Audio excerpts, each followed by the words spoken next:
Welcome to the deep dive. Today we're looking at something really central to modern automation.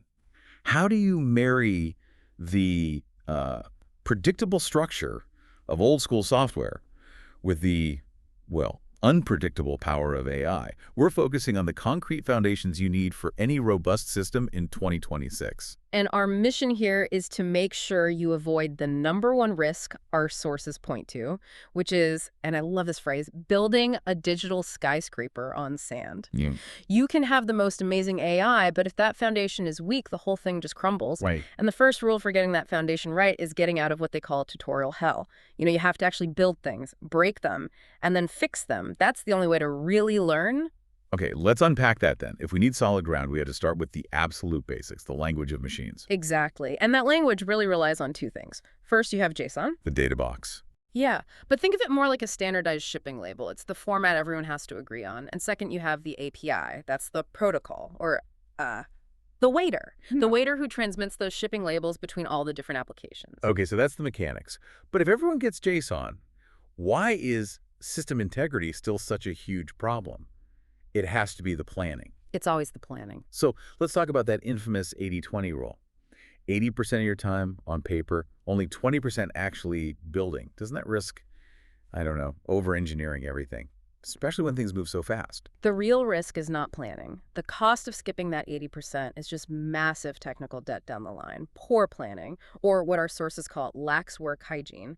That guarantees you'll be debugging at 3 a.m. We've all been there with a workflow named Test Final V2. Exactly. So hygiene means naming things precisely, but even more important is creating a single source of truth early on. That's why the 80-20 rule exists, to prevent that chaos. Okay, this is where it gets really interesting for me. How do we connect that rigid planning to the fluidity of AI? Our sources define three pretty distinct layers of automation that exist now. They do, and it's all about increasing autonomy. Layer one is your standard workflows. Think of them like a predictable, reliable assembly line. Okay, Sublana. Then you have layer two, AI-assisted processes. This is where a language model steps in, but only to analyze things. It might classify text or analyze sentiment, but a person or a workflow is still making the final decision. So it assists, it doesn't decide. What defines that third top layer, though? That's the autonomous AI agent. It goes beyond just analysis. It actually has the freedom to decide for itself which tools to use and in what order to achieve a goal. But for most professionals, the real value, the control, is in layers 1 and 2. So let's focus on the toolkit for that control.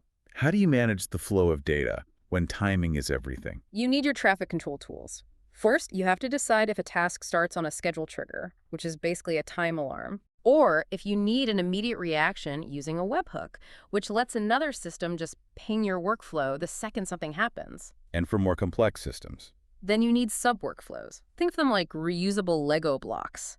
And of course, iterators and collectors to handle, large crowds of data. Right. And what about when the standard blocks aren't enough?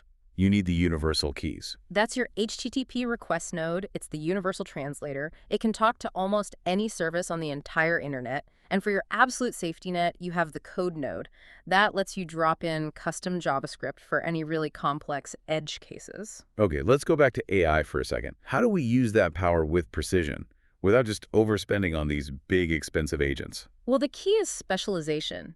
Use smaller, focused nodes for specific tasks like classification instead of a massive general agent. But the single most important technique is using what's called a structured output parser. What does that do? It forces the AI to give you its answer in clean, reliable JSON. It guarantees the rest of your system can actually read and understand what the AI is saying every single time.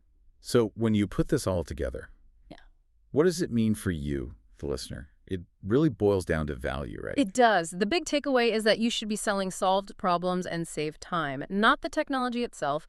Done right, automation is a system that kills errors, lets a business scale, and literally earns you money while you sleep. So a final thought for you to chew on. If your current automation can't reliably scale or earn you money when you're offline, how much of that 80% planning phase did you actually skip? Thanks for diving deep with us.